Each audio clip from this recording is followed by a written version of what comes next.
Hi, welcome to Facebook Live. I'm Dr. Annette Mercatante from the Clair County Health Department, and I'm running solo today. So let's get right to the data and then to your questions. So for our data today, you can see, oops, where's my data? Wrong one. Here we go. We have cumulatively now 939 cases for a small county like ours. Edging towards 1,000 is probably going to be a milestone, but the good news is we continue to see an average of about 5 cases a day. This is a slight decrease from before. It's a little too early to say we're on the decline, but we're certainly steady as she goes. We continue to have a percent positivity rate of under 2%, and our testing is doing really well. Our testing capacity is actually somewhat increased, with over 360 tests per day on the average. So we're currently at 34 new cases, and our demographics continue to be more skewed towards the younger age groups, especially compared to how we were back in April, March and April.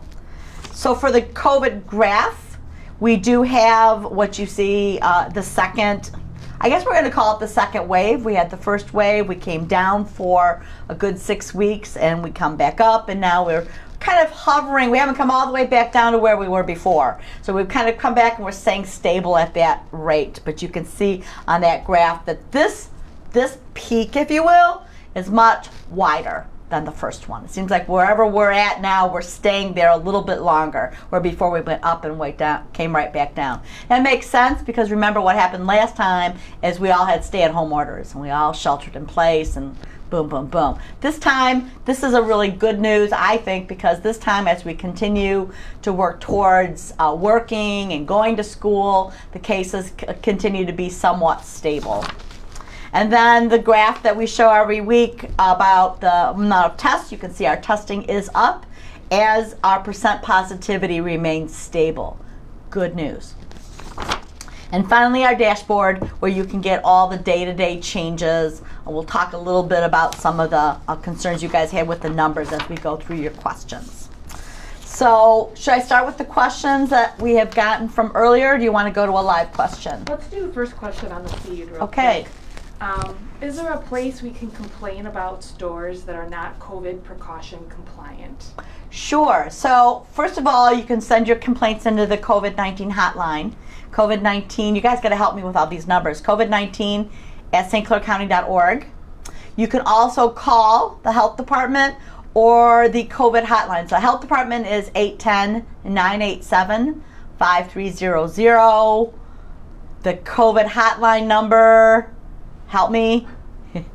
Anyone know it? It'll get you the same place if you call the health department. Okay, call the health department. There's all these numbers. Then on our website, do we have that up yet? There are a number of state links. Myosha has a state link where you can complain.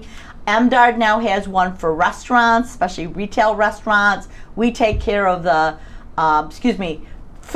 retail food, like grocery stores is state regulated, and then the restaurants we take care of.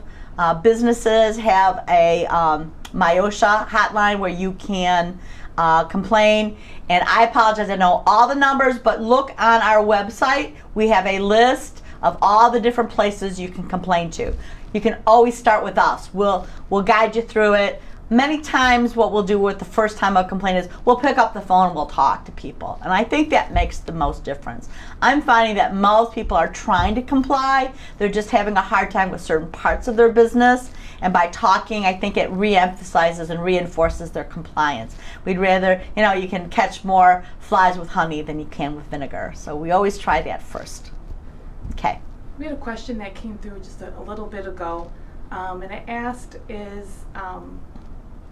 will the COVID-19 testing be taken to workplaces from the health department? So the question is about testing. And I think a broader question is what next can we expect from testing? And testing is going to continue to be very important. Right now, you can get the tests in all the locations we've had previously posted. Again, go to our website. You can still do the drive-thrus at Lake Huron. I think the Rite Aid still has one. We're still testing by appointment for now. But the question is, will we be taking that testing into places that are showing evidence of trouble? for instance, when we went into the nursing homes, when we first started having difficulty with nursing homes? And the answer is yes.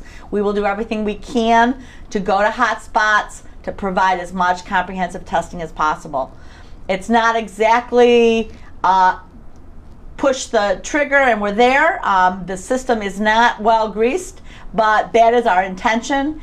We also have the hope that we're going to see more antigen testing, which is a more rapid test that's going to be available hopefully over the next few months, which is a saliva test, which you can just do right on the spot. So sometimes distributing tests like that where people can do their own tests every day as they go into a process would be another option that hopefully is coming in the future. So more to come, and we're going to do everything we can to be available to do that testing for you. All right, next question. What is the % of false negative tests in our county? That's really hard to say. The question is false negative tests, and it really depends on what type of test you're doing. So with the PCR tests that are getting sent to labs, LabCorp, the Bureau of Labs, the false positive is probably pretty low. Do you have any sense? Maybe 10%? Probably less than that. Probably less than 10%. And it also depends a lot on what portion of your illness we're testing you from. So sampling error can cause a negative test, as well as sampling at a time where you're not having a lot of viral load. Too late in the course of your illness, or maybe too early in the course of your illness. So those are technically false negatives, but I think what you're also asking about is when you really have a lot of virus there and you do the sample right, how often does the testing itself fail to detect the virus because of intrinsic testing problems? And that's actually very low with the PCR testing at labs. Now, if you get into rapid testing, where you get the same day testing or the testing that's done right on the site, about hospitals actually are the ones that have these right now, the false negative rates for those can be as high as 40%, I've heard, 30 to 40%. So a little higher level of false negatives in that realm. Of course, all bets are off with the antibody tests. We don't know exactly the antibodies, what they mean. We do know there's a lot of false negatives and false positives with antibody tests, and that's very dependent on what manufacturer you have.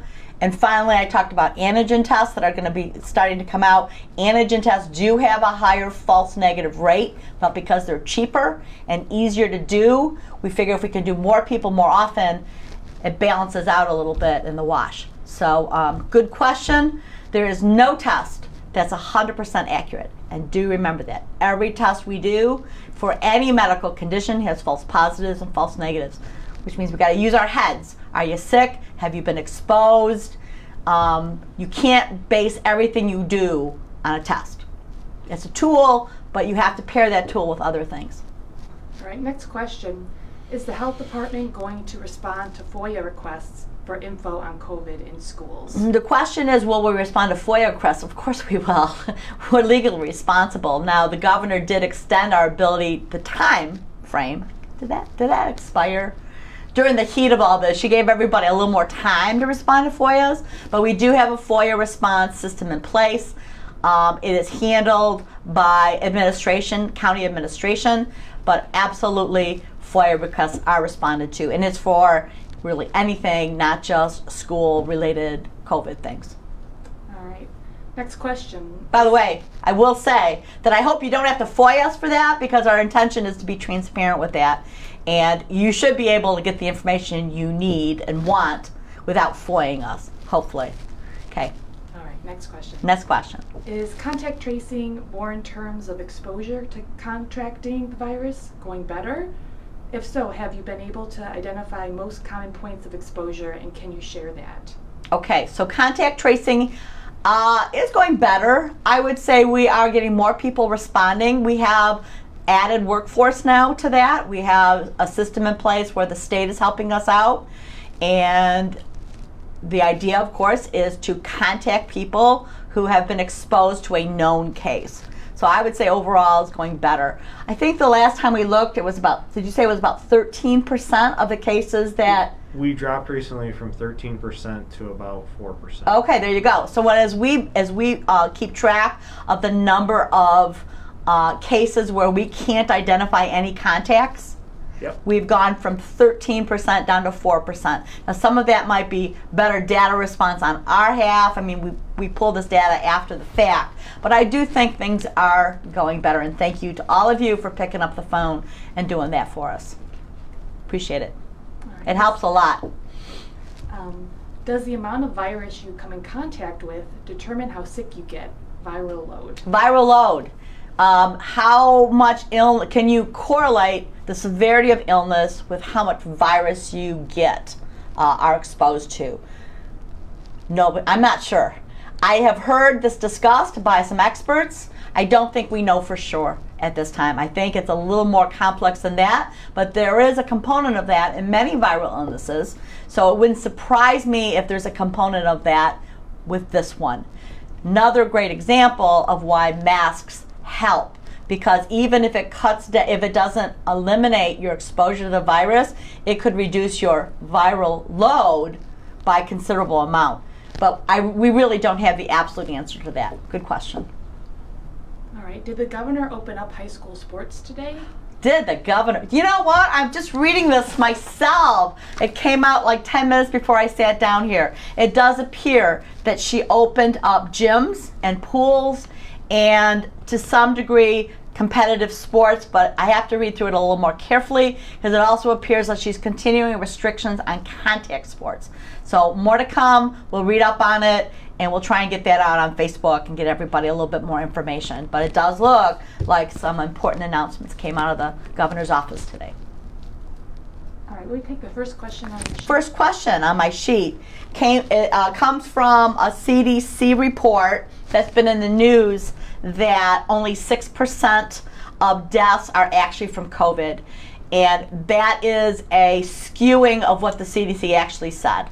So what the CDC actually did is look through all COVID-related deaths and reported that only 6% of them had no other conditions, medical conditions on that death certificate besides COVID, which means the remainder of the 94% had other existing conditions, which is what we knew, which is what is common. Most people have pre-existing conditions. That could include something as simple as hypertension. That doesn't mean that COVID was not related to the death. So we are still right smack where we were before, which is 180,000 deaths. This has not changed in any way the idea of how much deaths COVID is causing. All right. Please follow up on common exposure sources. Work, social gatherings, unknown. Yeah, common social gatherings. I just pulled this out from Region 2 North, and I'm going to use that one because, again, in smaller counties like ours with the lower numbers, those things can get skewed. But according to our Region 2 North data, and that's us, Macomb County, Oakland County, is Lapeer in there? I think Lapeer is in there as well.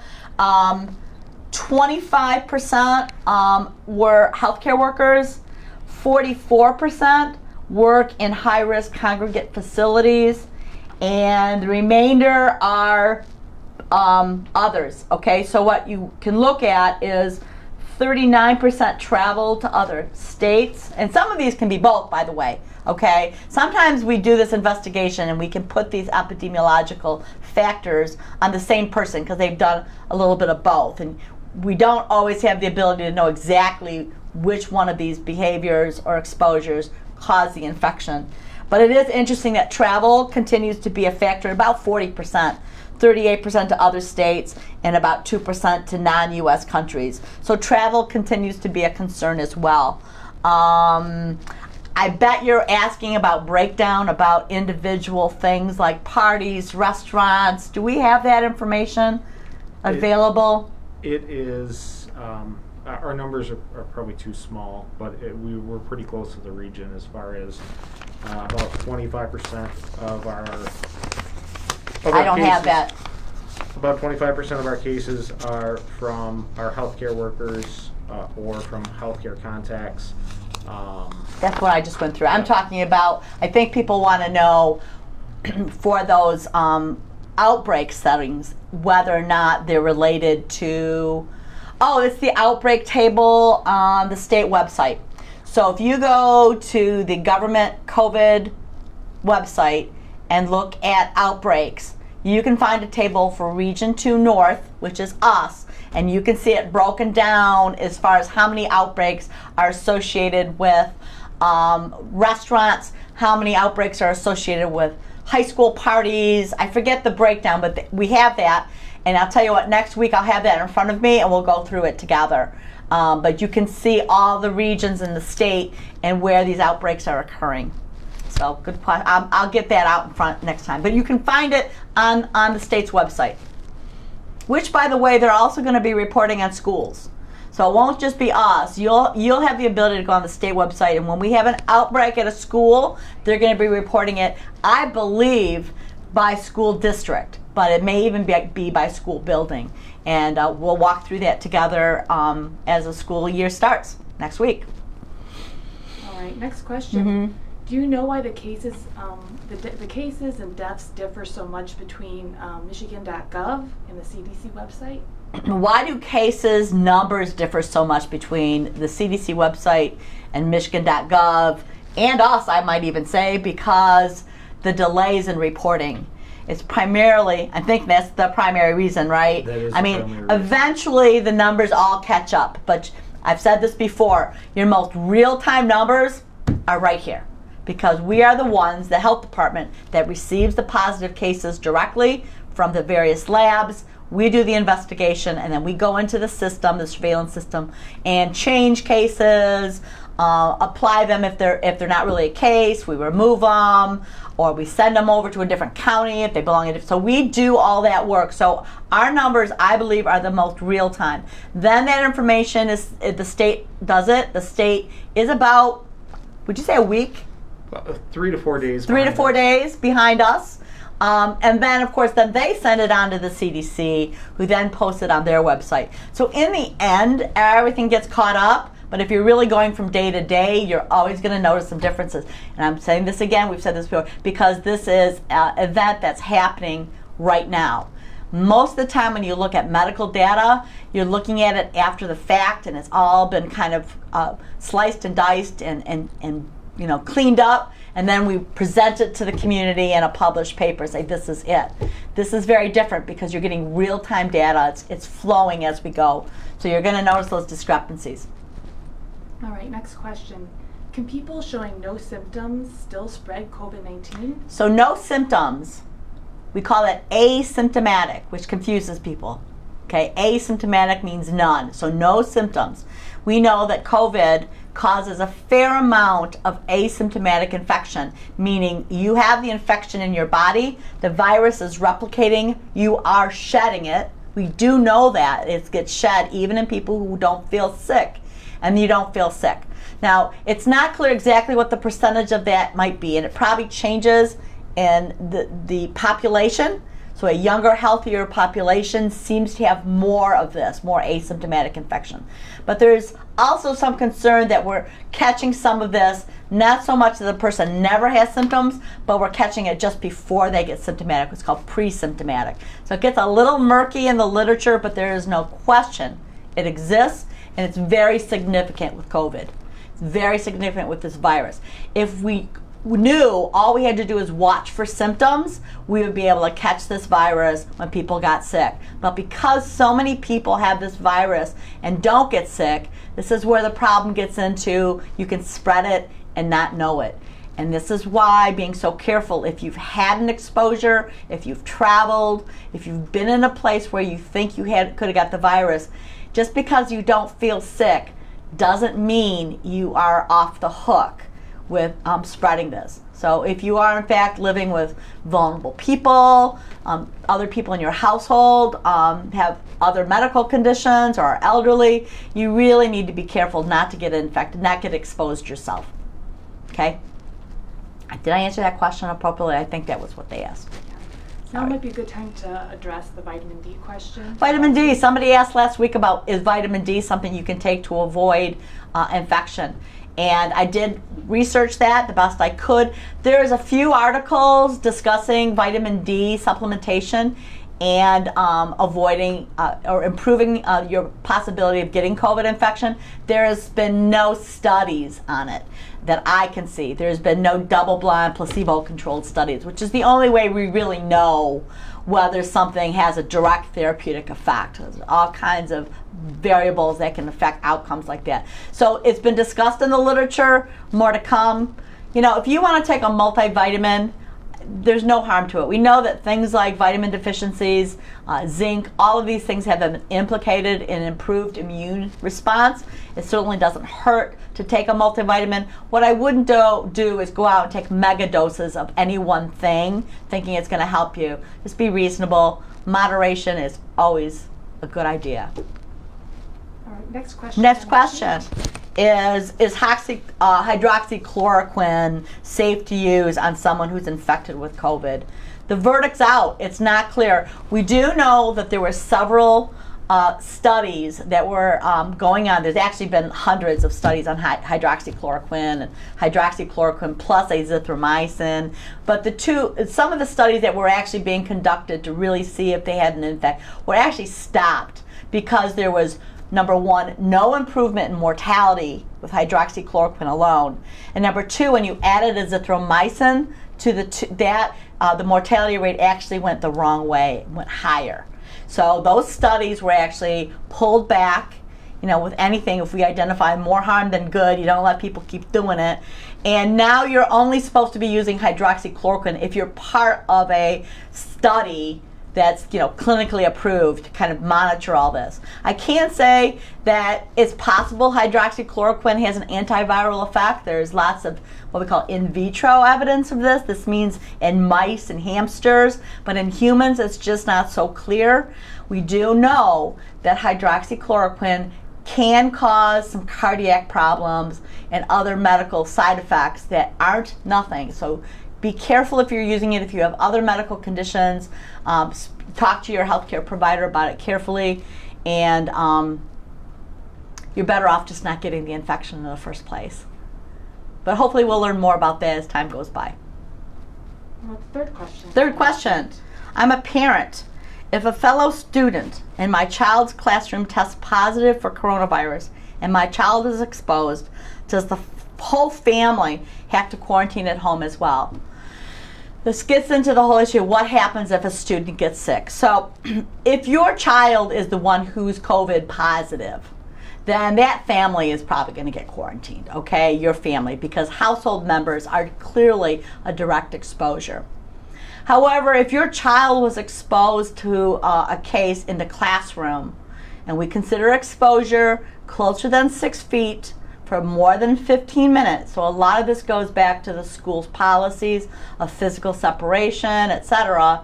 But if your child was in fact indicated that they had a close enough exposure, they were sitting at the same school desk table with this other kid, the positive kid or whatever, then they would be quarantined.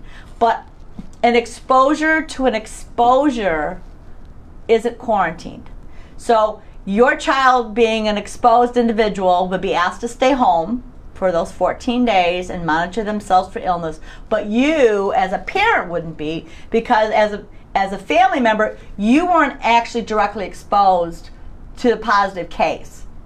So remember, the whole idea of quarantine is to separate somebody who has direct exposure to the case. They're the ones. But people who then had exposure to the exposed person, they don't quarantine. Now, if that second person gets sick and gets tested and they're positive, now the family has to consider that they're exposed and have to quarantine as well. And that's what we want to try and break. We want to try and break the cycle of all these secondary infections, this kind of domino effect where one person takes it home and they get sick. If we can keep that from happening in the school, then the schools can hopefully stay open.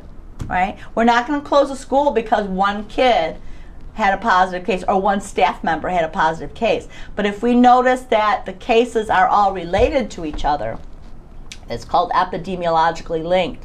So the students or the individuals who get sick, who actually have positive COVID testing, the most reasonable place that they could have been exposed is in the classroom, if we have 2 or more of those, then but to break that cycle, we have to start talking about doing something different in that classroom, whether it's closing the classroom, enhancing the social distancing measures, being stricter with masks. We talk about stricter mitigation. Mitigation means reducing the risk.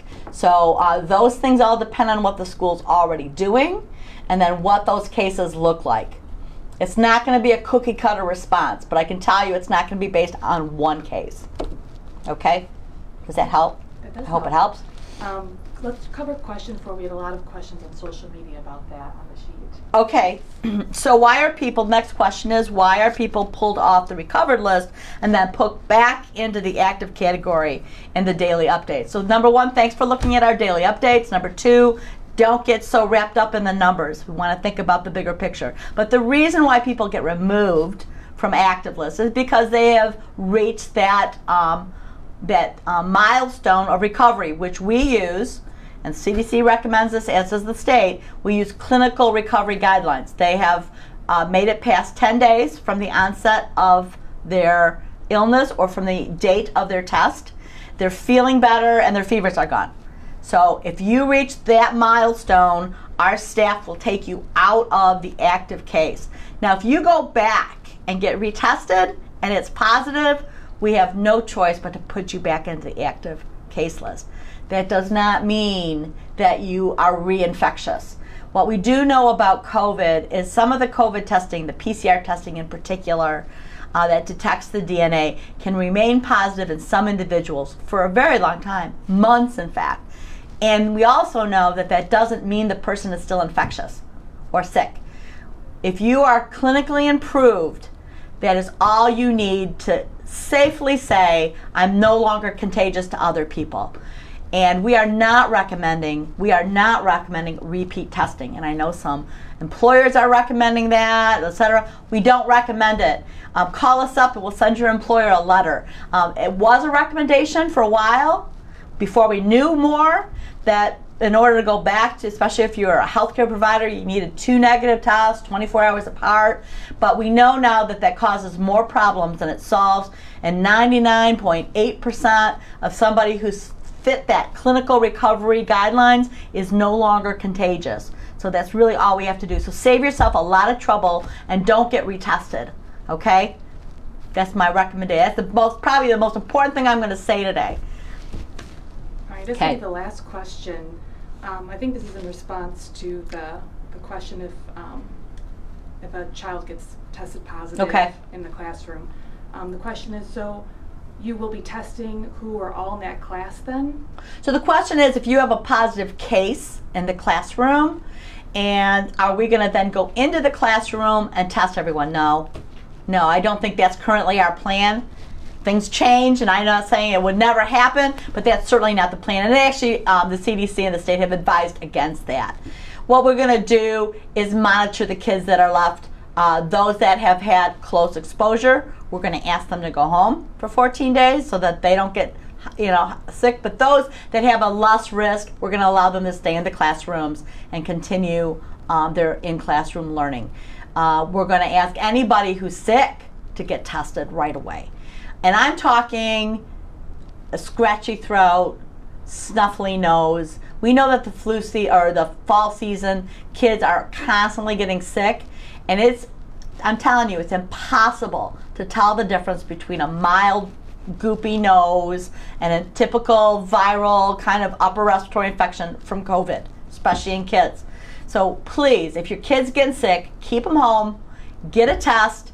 If the test is negative and they're feeling better, boom, back to school. But we're probably not going to go into a classroom and do sweeping testing on everybody initially. If we're having lots of problems keeping a school open or a building open, there may be some consideration, but quite honestly, the resources aren't there right now to do this, and it hasn't really been very effective in any of the schools that we've looked at so far. So more to come on that, but I wouldn't expect that to happen in your classroom in the next coming month or so, no. All right, closing comments? Closing comments, is that time already? Yeah. We're doing a good job. My hope of hopes and my prayers for this week was that just as we got into Labor Day weekend, we would not be seeing a high rate of cases going up, because I know at that point it'd be too late to pull back and tell everybody, never mind, we're going back to school now. It's what we're going to do for most of the school districts.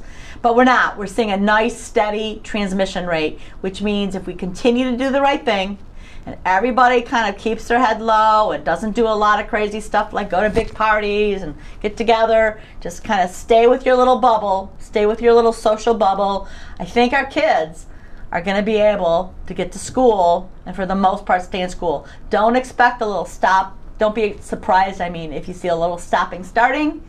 But I'm optimistic, and I'm optimistic because our numbers look good and you guys are all doing the right thing.